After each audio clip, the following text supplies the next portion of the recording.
This podcast series is brought to you by World of Coffee Dubai and DXB Live. Expand your specialty coffee brand into the fastest growing specialty coffee market in the world by becoming an exhibitor at the next World of Coffee Dubai in 2024. I will be there, so head to worldofcoffeedubai.com and join the mailing list to get notified when booth registrations become available. Check the show notes for further details. Welcome back to the Daily Coffee Pro by Mapper Forward, friends. I'm your host, Lee Safar, and I have the pleasure of being joined by Osamah Alawwam from Saudi Arabia. Osamah, thank you so much for joining me today. Hi, Lee. Thank you very much for having me today. It's a pleasure. We are going to have an interesting discussion, a really wonderful exploration of what you do. Before we do, pull the microphone a little bit closer to you if you don't mind. Sure. Great. So, Osamah, why don't you tell us what you do? Okay, so I'm a coffee roaster. I started roasting coffee at the tender age of 17 or 16. When I grew up in London, my parents used to work in London, and coffee has always been part of the Arabs' culture and our culture at home as well.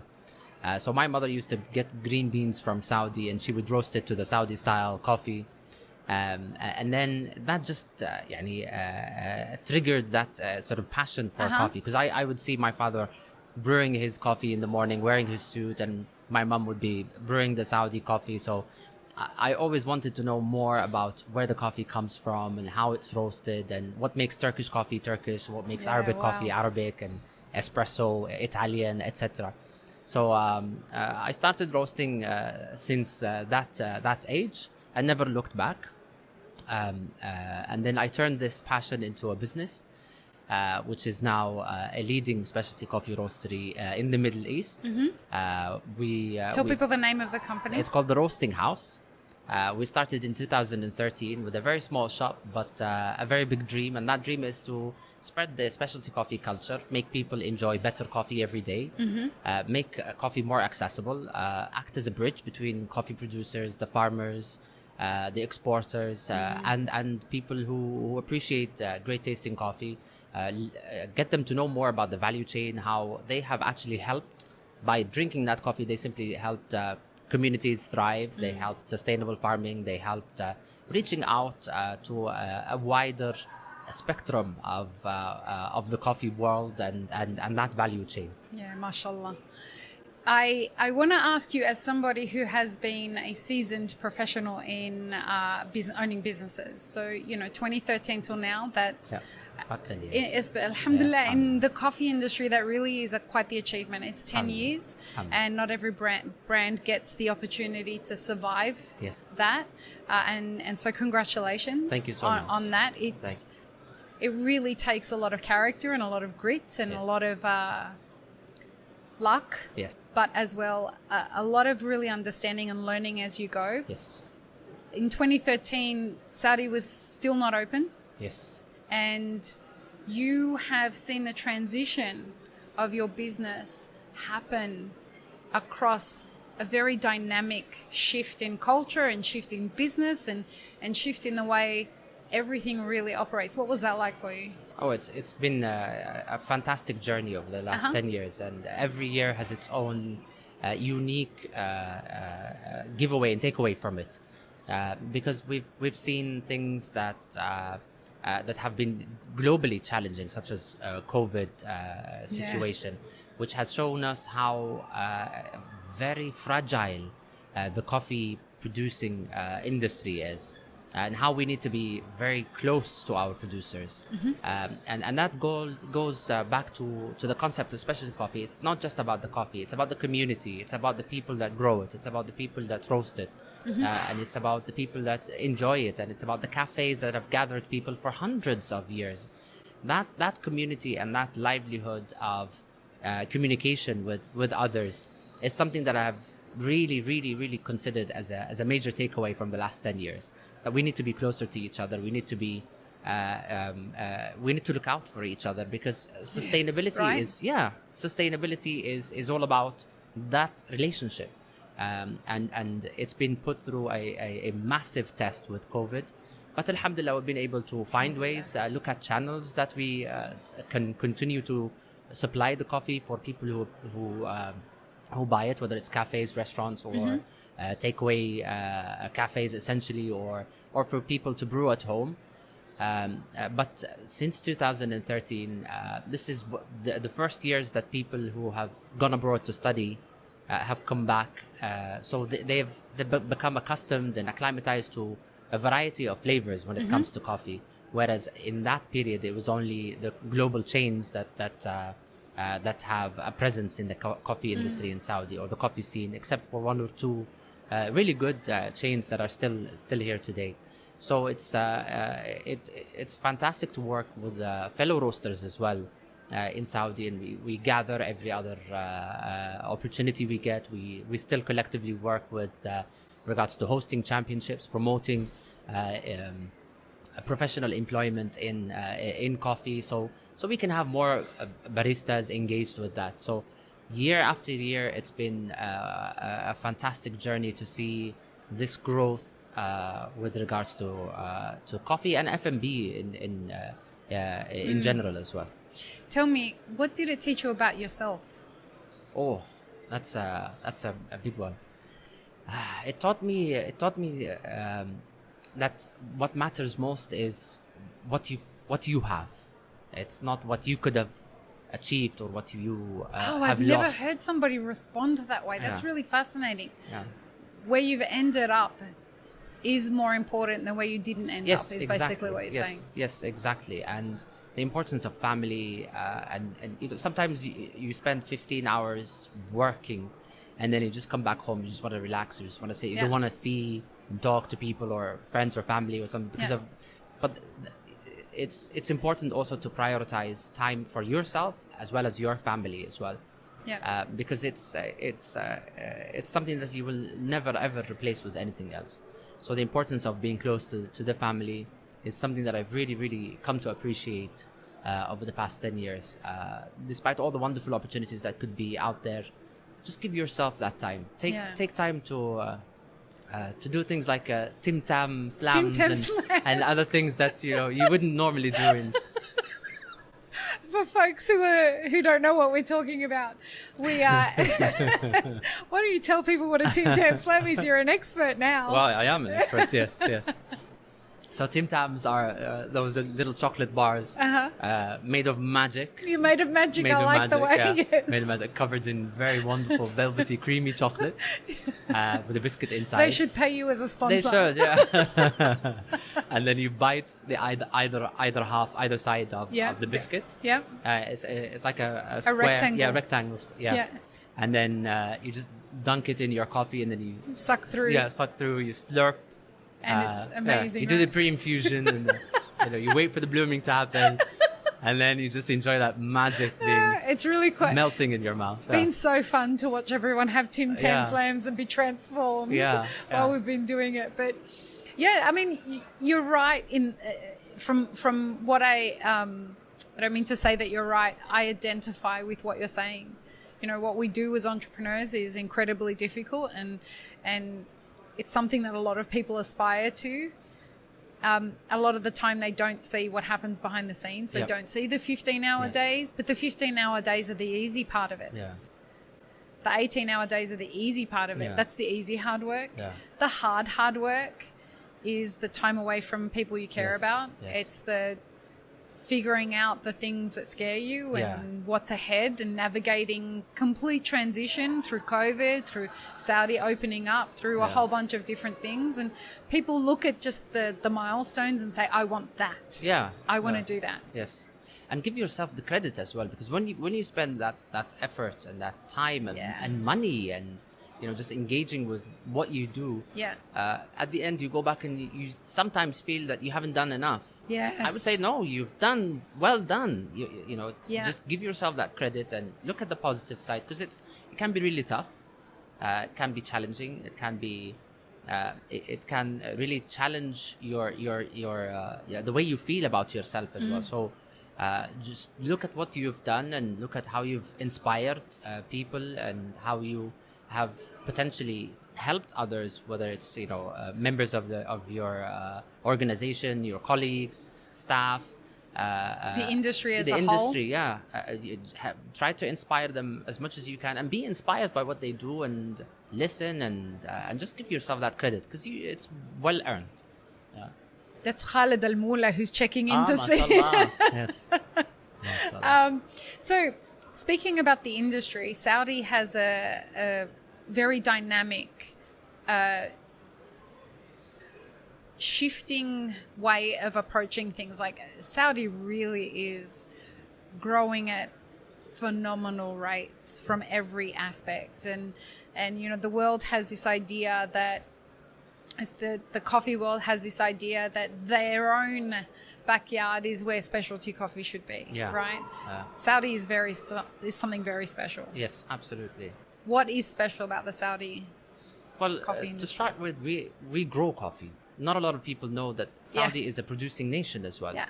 And we run through the same issues, difficulties, challenges that other producing nations go through, whether it's lack of rain, whether it's inaccessibility to the farms, whether it's education for the farmers, kids and families who are in remote areas, whether it's research centers and development.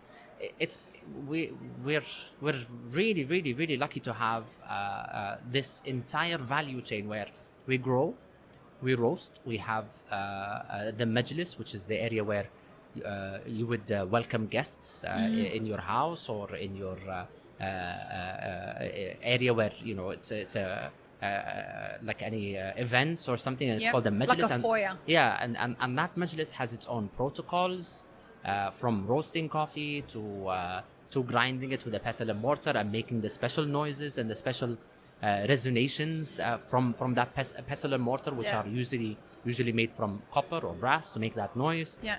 If you don't mind, folks, for those who are listening, like, the Middle East really does have a very, very rich, deep relationship with coffee that goes way beyond just the idea of espresso and filter coffee. Like, we're talking thousands of years of culture being woven into a ritual that is really family-centric. Yes, absolutely. And it's like it's something you can't escape, and it's a new layer that the Middle East layers into what's called the specialty coffee industry. Just what's happening in Saudi with regards to Qahwa Saudi. Yes.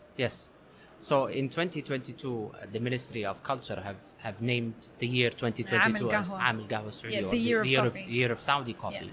And they've specifically called it Saudi coffee because it has its own unique preparation method. It's grown in Saudi. That variety has been registered with the UNESCO as well. Super light roasted. Yes, like it's a very light roast. Coffee. Peanutty. Yes. And it's brewed for a specific amount of time. The specific amount of spices are brewed. There's a rich and vibrant and vast amount of content that can be produced around Saudi coffee and the heritage behind it and the generosity that's woven into the society because of coffee. It's called Arabica because this is essentially where the land of where the Arabica has variety has grown, and we feel very, very, very well connected to this rich history. And I'm proud to say that now the Ministry of Culture have created a specific manual and guide for all the different roast types according to each region. So the south, the north, the east, the west, and the center.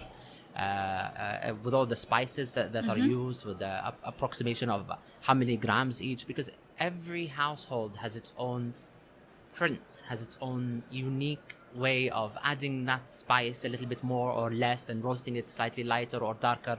So it's a very, very rich content area to tap into. And the year of Saudi Coffee 2022 is really the starting point for specialty coffee roasters to engage more with regards to something that is so close to them, yet it's globally not known as much.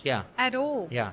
And it seems as though, from the clients that I have in Saudi, it seems as though there's a real push to reconnect the younger generation in Saudi with this heritage that is disappearing. Absolutely. Because when you go to specialty coffee shops or any cafe in Saudi, it's very unlikely that you will find Saudi coffee there being served. because there's a lot of operation that needs to go into making coffee. But now much of that operation has been automated with, brewers that can make 7 liters, 6 liters of Saudi coffee, and you can just time it, and then you can immediately use it to. There we go. Yes. Thank you. So, you can use that history of Saudi coffee, and then there's absolutely no shame in adding it into the coffee shop scene, where it's usually seen as something that you would drink for free, essentially, because it's someone inviting you to their house. So it's not usual for people to sell Saudi coffee. It's always given to them as a sign of generosity and welcoming, etc. But there is a variety of ways where this can be packaged into a product that is easily approachable to the younger generation. But also when it comes to content, things like podcasts, things like recipe development, things like signature videos. drinks. Yeah, absolutely. Sar al-Ala at that. Yes. You know that. Yeah, I know that, of course. Yeah. I was a consultant on that cafe. Amazing. And so it was a really beautiful educational process for me, because I'm from Syria, and the way that we drink it's completely different. Is completely different from the way that they drink it in Saudi. And so to watch Sara take that beverage that looks like a clear, creamy color, not super clear, but a little bit translucent, and then take that and turn that into a signature drink that they now can and sell, and as a cold drink. It's wildly popular over there. Absolutely, it's very exciting to see the industry. It's refreshing, and it still has that sort of Saudi coffee taste to it, element. But it's taken into a new shape where it can speak the language of the younger generations who want something on the go, something refreshing that still has that caffeine kick to it, but also has this heritage aspect behind it. And it's absolutely wonderful, really. So where is the future of, let's say, Saudi coffee? Where is the future of Saudi coffee? Because right now it's very dynamic. There's a lot of investment going into it. There's a lot of support from the government. What's the future? Let's say the next 10 years. What does it hold, and how can people who listen to this podcast, our biggest audience is America. So how can they, knowing what the future is, how can we build a bridge so that people can kind of like, I want to go and see coffee in Saudi Arabia? Well, there are multiple ways to engage more people into drinking and exploring Saudi coffee about it, for sure. It's a ritual to brew the coffee itself. Going to Ethiopia and visiting the farmers, and you see the families gather and do the bunna ceremony, which is where the women sit down and roast and grind and serve the coffee. And that ritual is almost sacred to these women, because it's part of their culture and heritage, and it's absolutely cherished.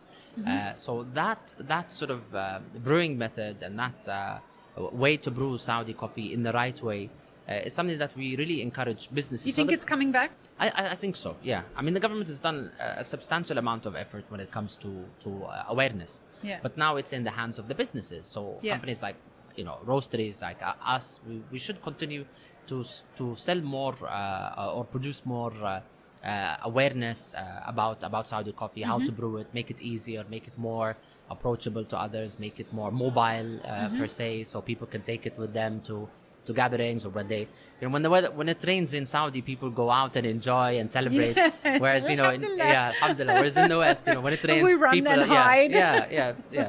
And so it's always part of that. So I think there's a variety of ways that we as businesses need to get involved with.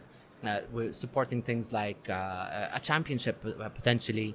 That could hopefully one day be sanctioned by global organizations to participate in globally. So like we've seen the Cezve, the Ibrik Championship, which is the Turkish coffee, and it's gotten really popular amongst baristas globally.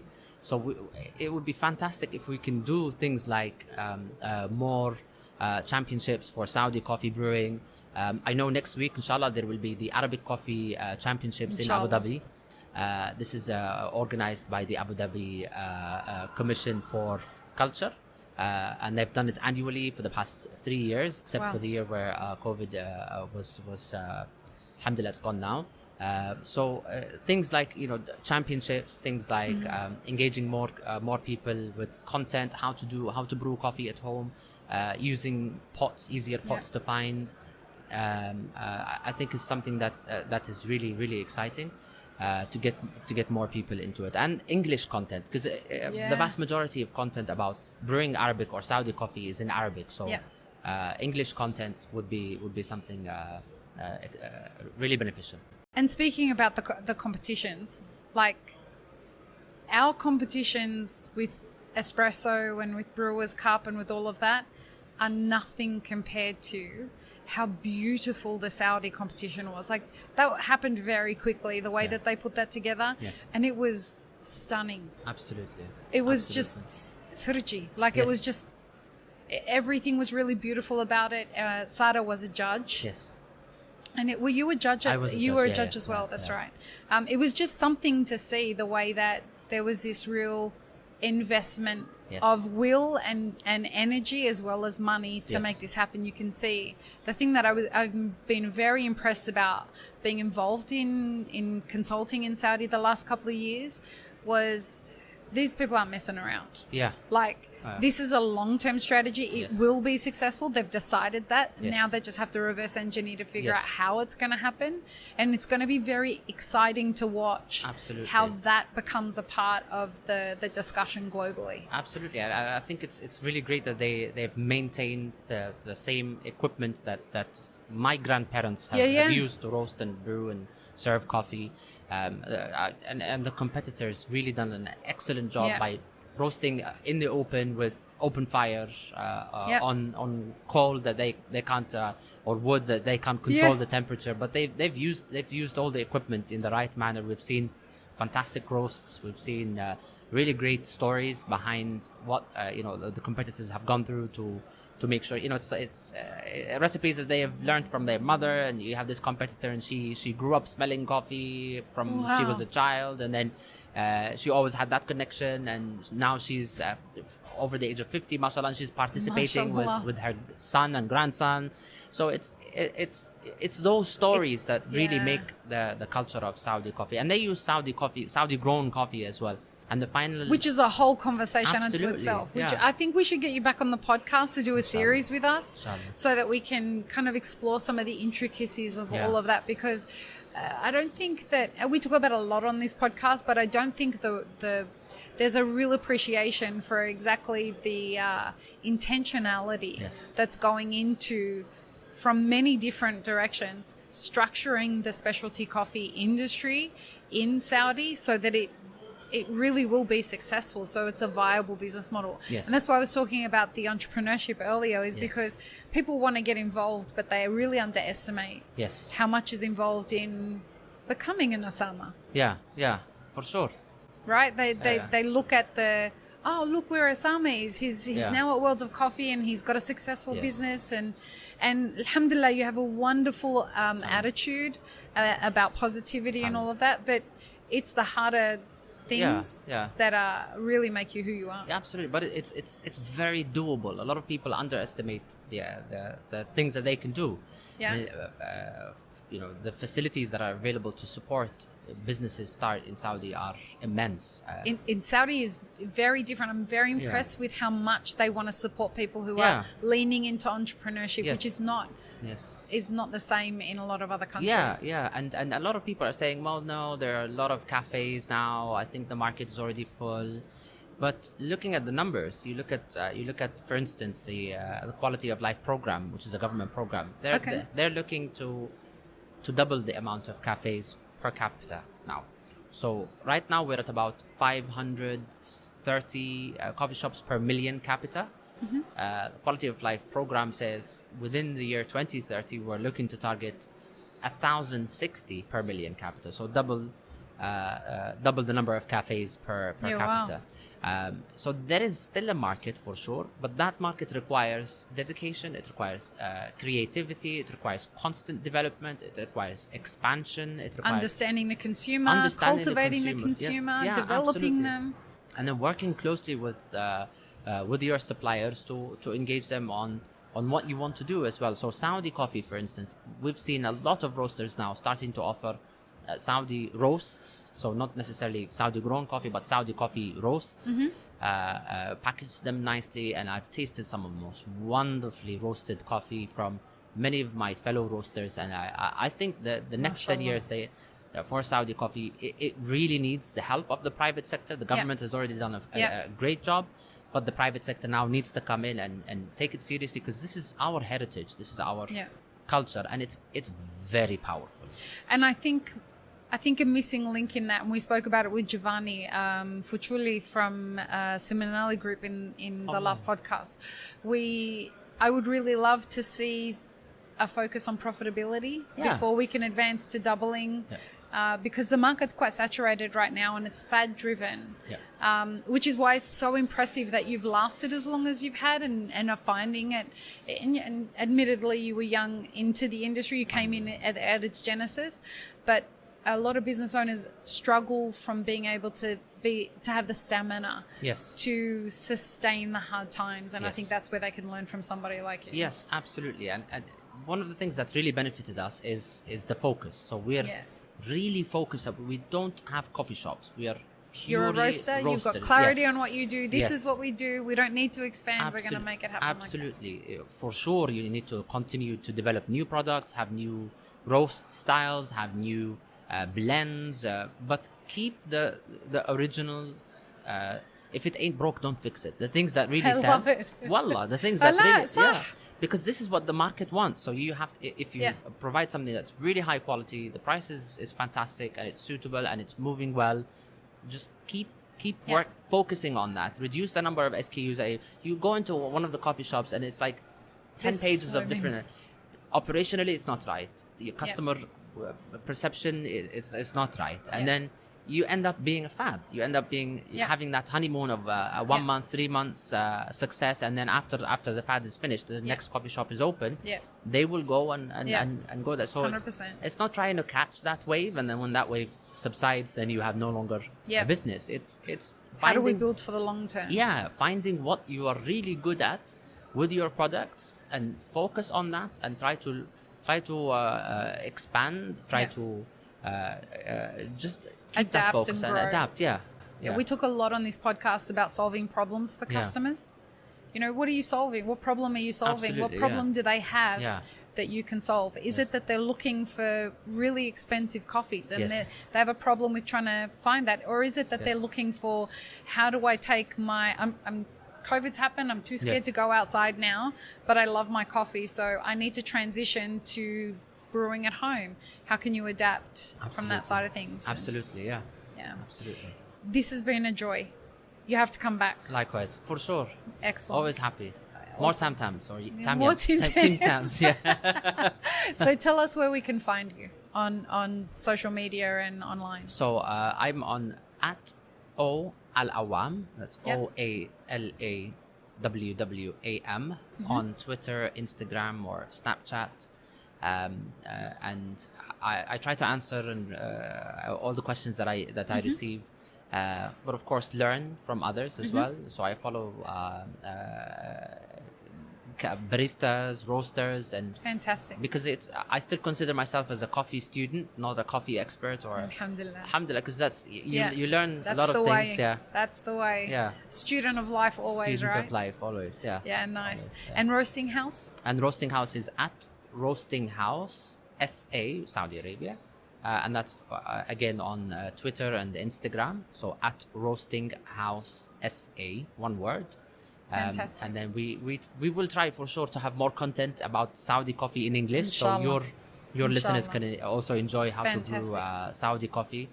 And we hope to see you in Saudi for sure. Inshallah. We have the first production facility that roasts and packages coffee in a fully automated manner in the Middle East. We, alhamdulillah, we've been blessed to have this facility. We've been working for the last 3 years to try and develop this facility, and now it's up and running. And, thank you. And we'd really like you to come and visit and see that facility for yourself. Inshallah.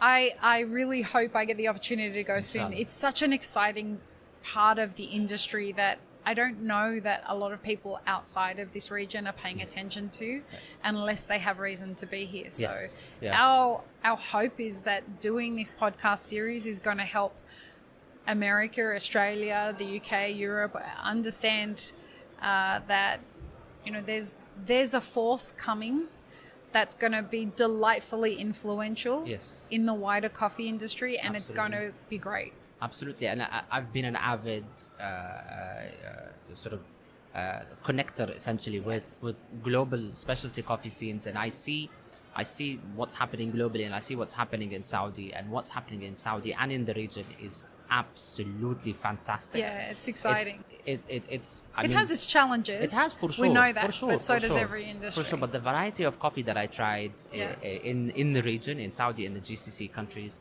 and other regions. So Jordan, for instance, there's a couple of specialty They grow coffees. coffee in Jordan? No, but the roasters and cafes there, the quality of coffee is really, really insanely higher than other opportunities I've had to try other regions. So you see how much they've developed over a very short period of 10, 12 years, essentially, from specialty coffee perspective.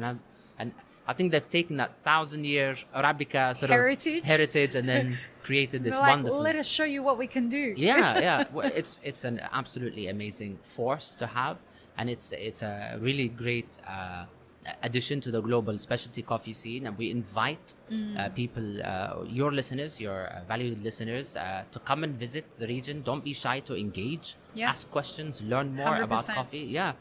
Because we've done that. So now it's, inshallah, your turn to go. Yes, exactly. I'm really glad that you said that, because I'm kind of tired of the rest of the world shutting out this part of the world from competitions, from all of that kind of stuff. It's time for an industry that keeps going on about inclusivity. Absolutely. We need to start getting a little bit more even with the inclusivity. Absolutely. Inclusivity should for sure include this part. It's a growing part. It's a producing nation. You're talking about a producing nation. You're talking about areas like Dubai with a global force of exhibitions and centers for roasting and exporting, and you're talking about Saudi that's producing and roasting and manufacturing coffee products as well, and it's an area that should really be included much more than 100%.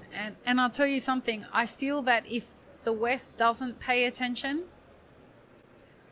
that this will be at their peril long term. Sadly, I agree. Yes, sadly, because we as nations as well, we cannot just be on our own cocoon and just focusing on that. So we invite others to come and see what they can learn from that, because and the value that we can bring along, and the inclusivity also helps many more women and younger generation get involved into professional coffee scene, whether it's judging, and we've seen Sarah inspire many females she's to come hugely inspirational. And I've seen judges here today. Patton, I think, is one of the judges as well in here.